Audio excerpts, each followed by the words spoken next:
오늘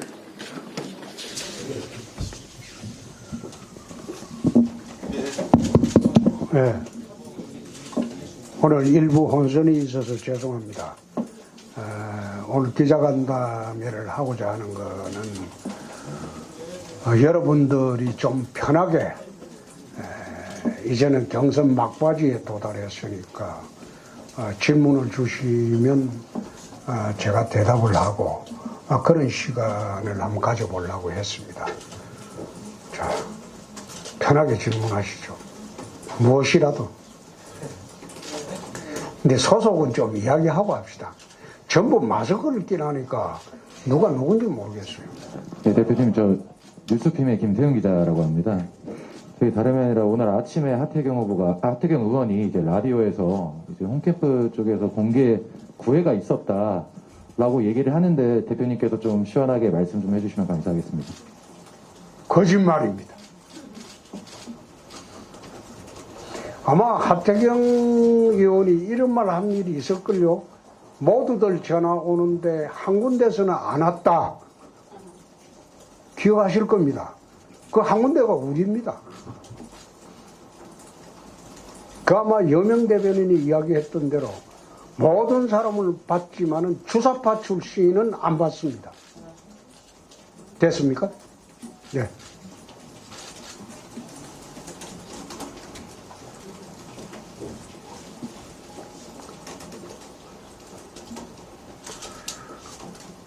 네. 엄숙하게 하지 말고 편하게 합시다. 네, 안녕하십니까 대표님. 저 동아일보 조아라 기자라고 합니다. 이제 오늘 윤석열 전 검찰총장께서 이제 정권 교체와 정치 혁신의 도구로 써달라고 대국민 지지를 호소하시면서 이제 민심 잡기에 나섰는데 혹시 이제 대표님께서는 이제 어떤 말씀으로 민심을 잡으시려고 하시는지가 궁금합니다. 정권 교체에 대한 역할은 지금까지의 역할만으로 충분합니다. 경선구도를 싱겁게 승부를 만들지 않고 박빙의 구도를 만들므로써 전 국민의 관심을 일으킨 그 자체만으로 정권 교체의 기반을 마련했다.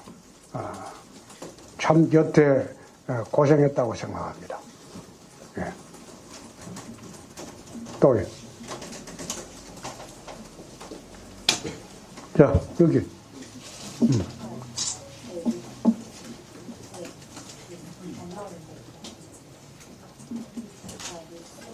성민희 기자입니다. 윤석민 후보하고 단일화할 거라는 얘기가 어제 나왔는데 두 후보님 만나는 적이 있는지하고 두 후보 간의 단일화 얘기 오간도 있는지 궁금합니다. 이유, 왜 이래? 나는 찌라시 정치는 하지 않습니다. 그건 찌라시입니다. 두 분 만나신 적이 없는 거예요? 아니, 늘 만나잖아요. TV 토론장에서. 나는 찌라시 정치는 하지 않습니다. 또, 찌라시가 아니고 종단지. 예? 찌라시가 아니고 종단지. 대표님, 이투데이 박준상 기자입니다. 어제 조경태 의원님이 본인 인증 절차 도입 관련해서 기자회견도 열고 하셨는데, 뭐? 본인 인증 절차 도입 관련해서 예. 그게 이제 선관위에서는 실효성이 좀 떨어진다, 효용성이 떨어진다 이러면서 거절한 걸로 알고 있는데, 대표님께서는 추후에 그 방향에 대해서 어떻게 생각하시는지 궁금해서 여쭤보고 싶습니다. 선관위에서 결정했으면 저는 거기 따르겠습니다만은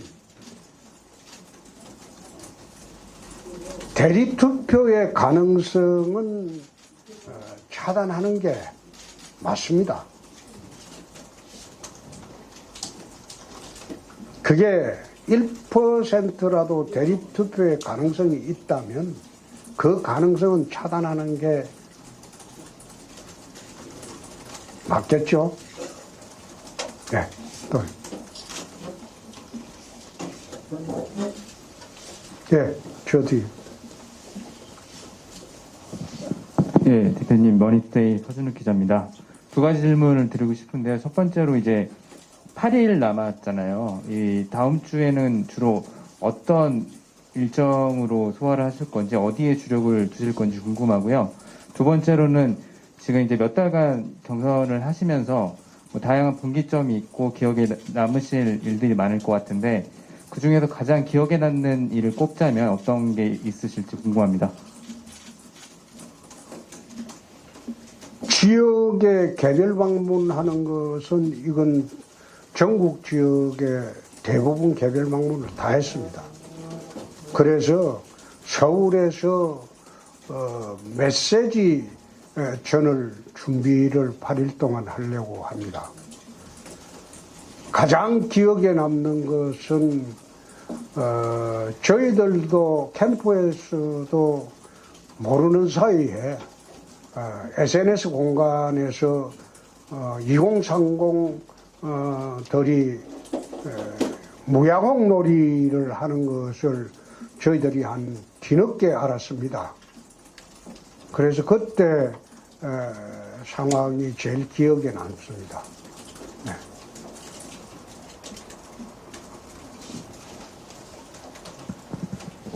대표님 안녕하세요. YTN 부장원입니다. 저도 약간 좀 비슷한 취지의 질문을 드리고 싶은데, 사실 어떻게 보면은 이제 2017년에 이제 자유한국당 대선 후보로서 나오셨고, 이후에 이번에 이제 대선 후보로 확정이 되시면 이제 두 번째 도전이신데, 첫 도전 때와 지금이 약간 좀 마음가짐이나 아니면 각오가 좀 달라지신 게 있다면 뭐 꼽을까요?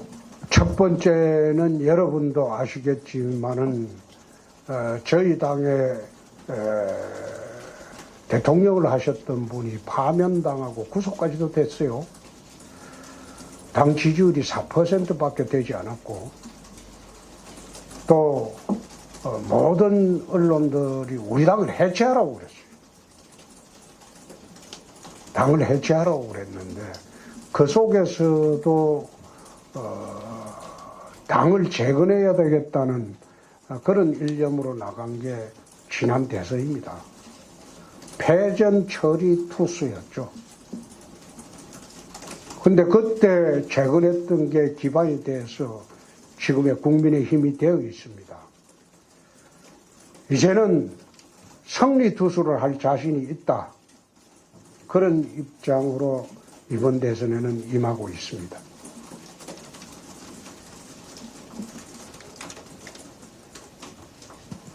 예, 대표님, 저 뉴시스 정민아 기자입니다. 두 가지 질문을 드리고 싶은데요. 첫 번째는 최근에 이제 수원갑 당협위원장이 보낸 문자 메시지가 논란이 됐고, 박성민 당협위원장, 시도당 의원장의 어떤 문제도 좀 있었는데, 그 부분에 좀 어떻게 보시는지랑, 두 번째는 이제 이번 경선 승리를 확신을 하고 계시는데, 왜 대표님이 윤석열 총장을 이길 수밖에 없는지에 대한 생각이 좀 듣고 싶습니다. 수원에서 한 것은 부적절한 행위입니다. 그래서 당에서 그건 적절하게 처리해 주실 것으로 믿고 있습니다. 그리고 두 번째, 울산시당위원장의 캠프 참여는 그것은 시당위원장 사퇴를 시켜야 옳겠죠. 이미 선언을 하고 활동을 해버렸는데 그걸 어떻게 주워 담겠습니까? 시당위원장 사퇴하는 게 그 정상이겠죠. 그렇게 하지 않으면 앞으로 지도부가 나머지 경선관리도 하기 어려워질 거고, 그리고 본선에서 지도부 역량이 크게 약화될 겁니다. 그거는 원칙대로 하는 게 맞겠죠. 두 번째, 윤석열 후보를 이길 수 있다는 것은 민심을 이기는 당심은 없습니다.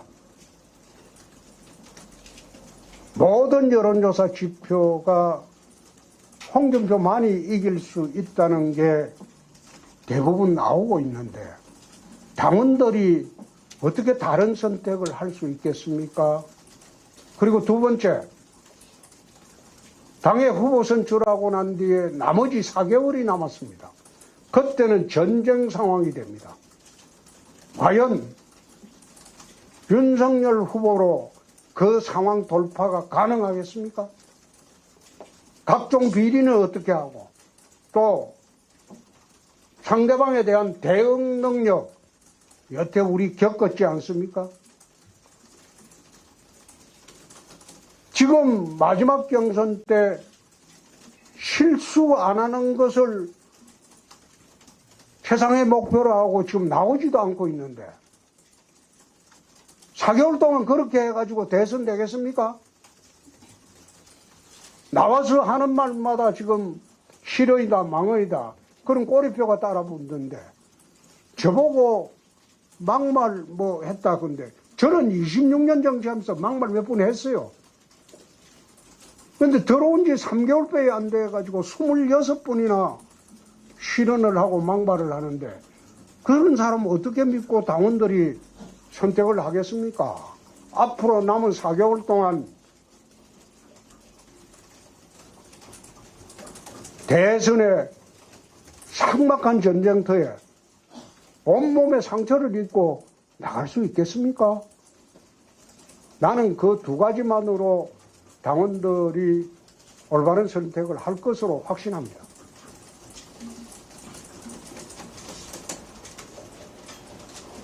네.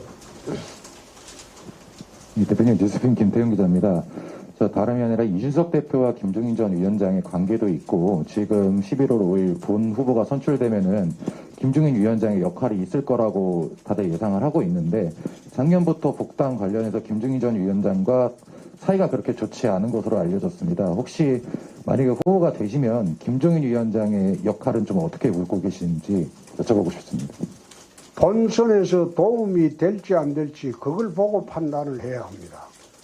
모든 것은 본선의 승리 여부에 따라서 결정할 일이지 개인적인 호감정으로 나는 정치하지 않습니다. 최근에 어젠가요?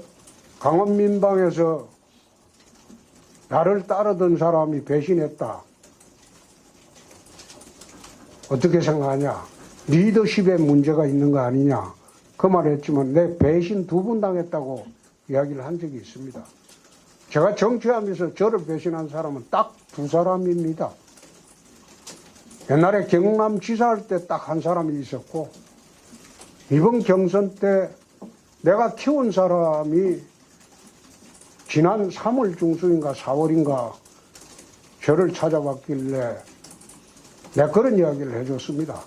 경남에 가서 홍준표 지지하고 서울 와서 윤석열 지지하고 이중생활 하지 마라. 그냥 가라. 열심히 하거라. 3월 9일 이후에 보자.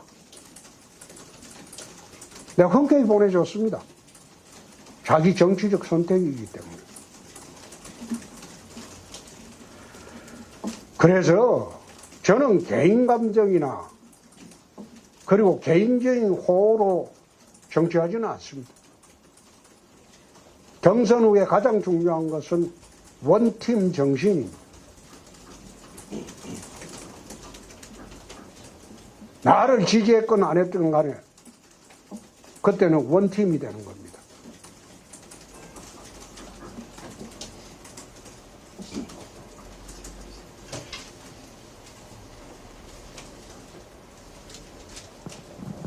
후보님 안녕하세요. 한국일보 정치 국지영 기자라고 합니다. 그 전화 ARS에 본인 인증 절차 도입하라고 하신 데 대해서 윤석열 캠프 쪽에서는 어르신 당원들 그 투표 방해하는 거 아니냐, 뭐 노인 폄하에 버금간다 이렇게 비판 논평도 냈는데 이에 대해서 좀 입장 여쭤보고 싶습니다. 오늘 아마 우리 대변인이 주호영 의원 이야기한 것에 대해서 논평을 했을 겁니다. 그거 한번 참고해 보시죠.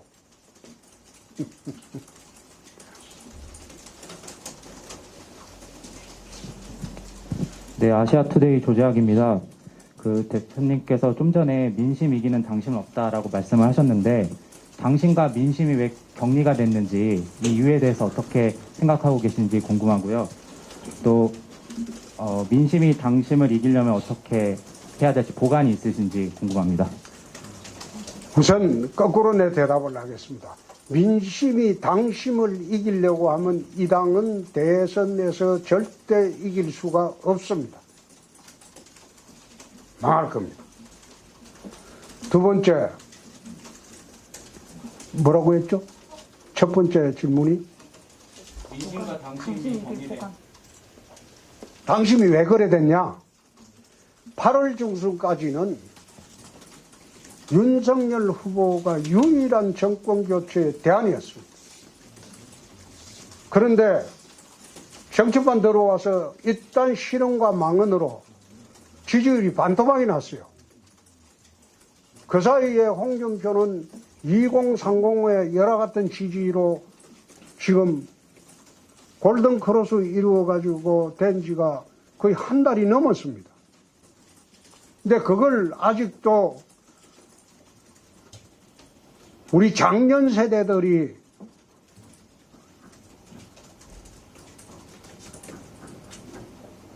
잘 모르는 것 같아요.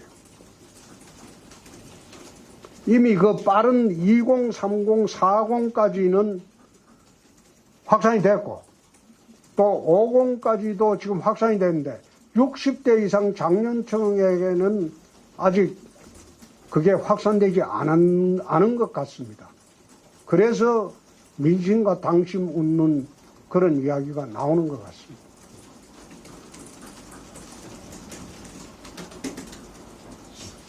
또요? 네. 가만있어 봐. 아니, 기자들 아니면 안 받습니다. 네. 네.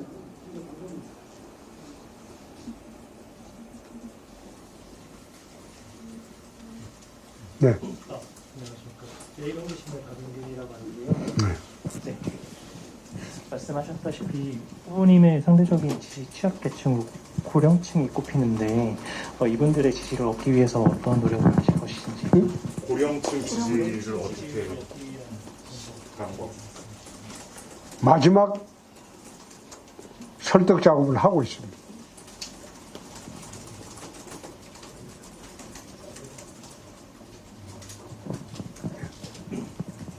네, 데일리한 정도원 기자입니다.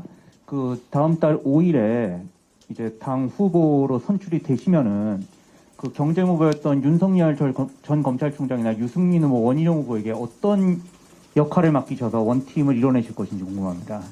그거는 후보 되고 난 뒤에 이야기하겠습니다.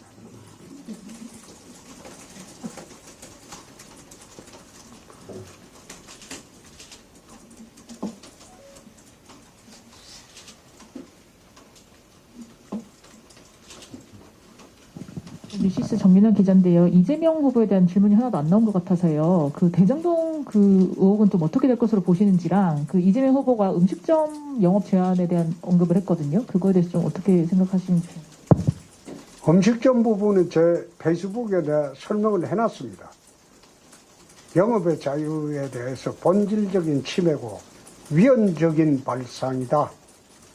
오히려 기득권을 해체를 주장하는 사람이 기득권 옹호를 주장하는 것은 자기의 정치 노선하고는 맞지 않는다. 그 이야기를 해놨고, 또 뭐지? 이재명 뭐? 응? 대장동은 결국 제가 대통령이 돼서 이재명 후보를 감옥에 보내는 수밖에 없을 것 같습니다. 그건 정치보복도 아닙니다. 제가 대통령이 되면 인수위 시절에 감옥 보낼 겁니다. 네. 안녕하세요. 채널의 이다입니다. 어제 토론회에서 원희룡 후보와 토론하던 중에 고교 학점제나 탄소세 관련해서 좀 답변을 회피한다라는 일부 지적이 있었는데요. 페이스북에 어느 정도 설명을 하긴 하셨지만 좀 전략적으로 회피하셨던 건지 설명 좀 부탁드리고, 또 그걸 회피했다고 보는 사람은 그거는 그렇게 본 기자가 있다면 그거는 기자가 조금 더 역량을 좀 갖춰야 될 겁니다.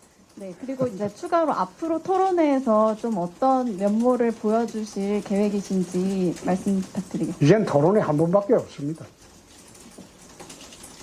나는 그런 식으로 야비한 질문하는 거 한 번 당하지 두 번 안 당합니다.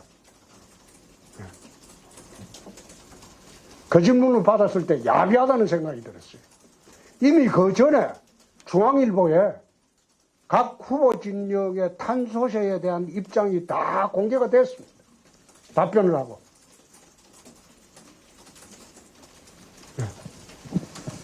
안녕하세요. 뉴데일리 손혜정 기자입니다. 아침에도 좀 언급을 하셨는데 아직까지도 문재인 각종 게이트 비리 의혹에도 불구하고 문재인 정부의 국정 운영 지지율이 40%대까지 되는 거에 대해서 왜 그런지, 그 이유에 대해서 어떻게 생각하시는지. 진영 논리로 5년간 정치를 해온 탓입니다.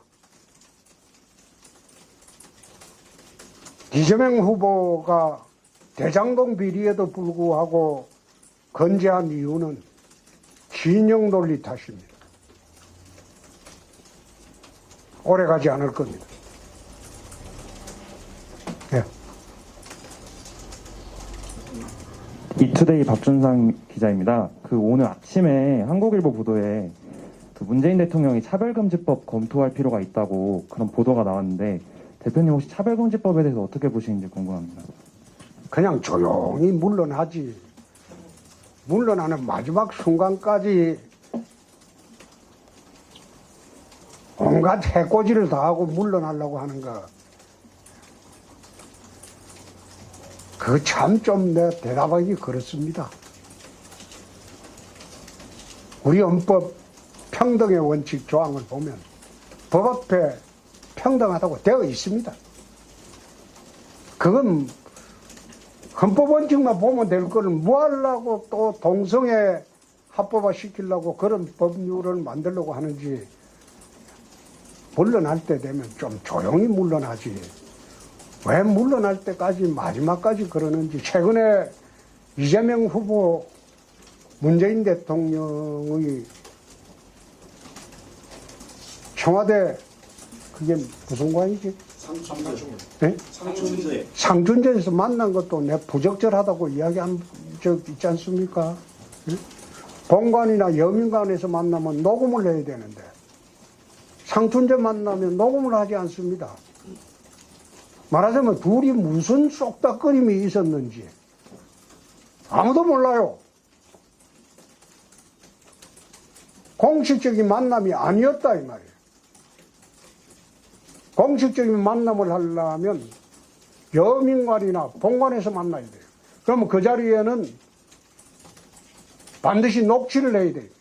대통령 기록물로 남겨야 되기 때문에. 근데 상춘제에서 만나서 무슨 말을 짬짬이 했는지 알 수가 없다.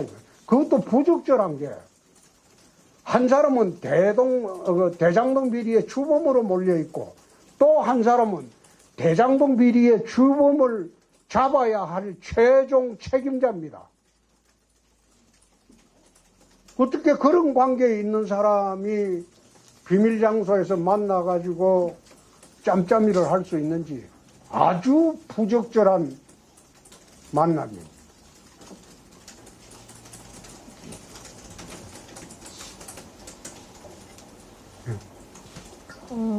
동아일보 조아라입니다.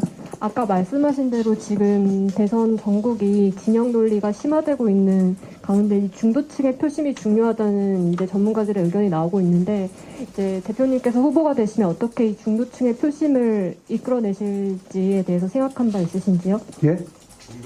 중도층의 표심을 이제 어떻게 이끌어내실지에 대해서 생각하신 바가 있으실지요? 여태 하는 게 다 중도층 포심입니다. 지금 여론조사 때 로데이터를 보십시오.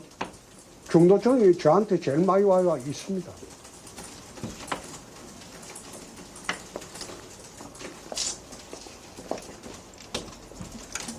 네. 이번 대선 후보 경선을 보면서 대표님이 좀 방송 토론에 임하시는 자세가 이제 17년 대선하고 워낙 많이 달라져서 또 많은 당원과 국민들이 놀랐는데요. 어떻습니까? 남은 경선은 한 번밖에 안 남았는데 이제 남은 경선 한 번 하고 그리고 이제 본선에 올라가서 이재명 후보와 토론하게 되면 좀 그때는 다르죠.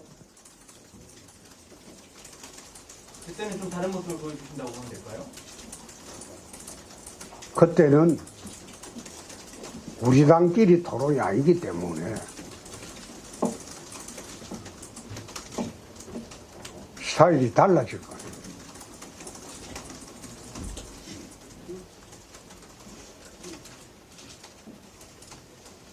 대강 됐죠? 이제 궁금증 다 풀렸죠? 네. 대표님 마지막으로 하나 더 여쭤볼게요. 사실 약간 이제 국민의힘 대선 후보로 이제 선출된 이후에도 여러 가지 약간 이제 해결해야 될 문제가 있으실 것 같은데 그 중에 하나가 이제 약간 뭐 같은 진영은 아니지만 어느 정도 겹치는 국민의당 안철수 후보가 만약에 대선 후보 나선다면 어떻게 약간 힘을 합칠지 문제일 것 같아요. 안철수 후보하고 연대하는 문제는 우리 당 후보 중에서 홍준표만이 가능할 겁니다. 그 나중에 내 후보 되면 보여드리겠습니다.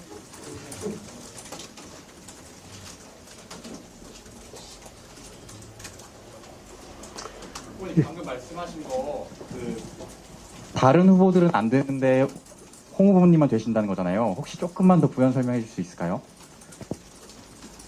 다른 후보님들보다 정치를 가장 오래 했고 가장 협상도 잘하고 그리고 안 대표와 나름대로의 신뢰관계도 있습니다.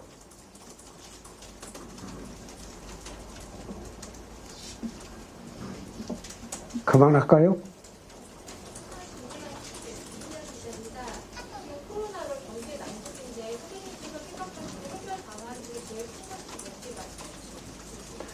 경제대책을 하면서 제일 먼저 발표한 게 그겁니다. 그거 한번 참고해 보시죠. 그때 다 발표된 자료가 있습니다. 그거 참고해 보세요. 네. 자, 이제 됐죠? 더 이상 없죠? 네. 아니, 저는 뭐 어느 후보처럼 질문 끊고 나가고 그거 하는 거는 결례이기 때문에. 기자분들은 없죠? 정동윤 기자 없죠? 네. 네, 안녕하세요. 더 팩트 신진영 기자입니다. 경선 레이스가 막바지인데 한 일주일 남은 본경선에서 남은 변수가 좀 있다라고 생각하시는지 좀 궁금합니다.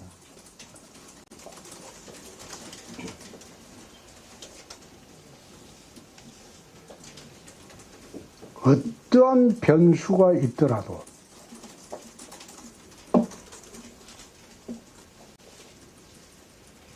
당심은 민심을 이기지 못한다. 그거는 변함이 없을 겁니다.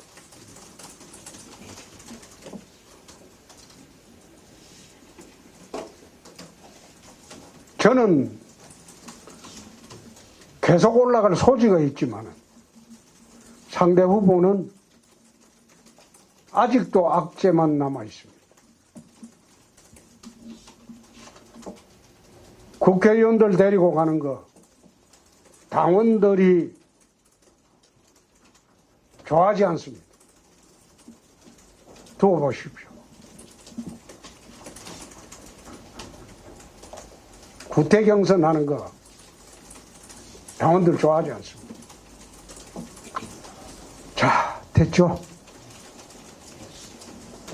이상 그만해도 되겠습니까? 네. 고맙습니다.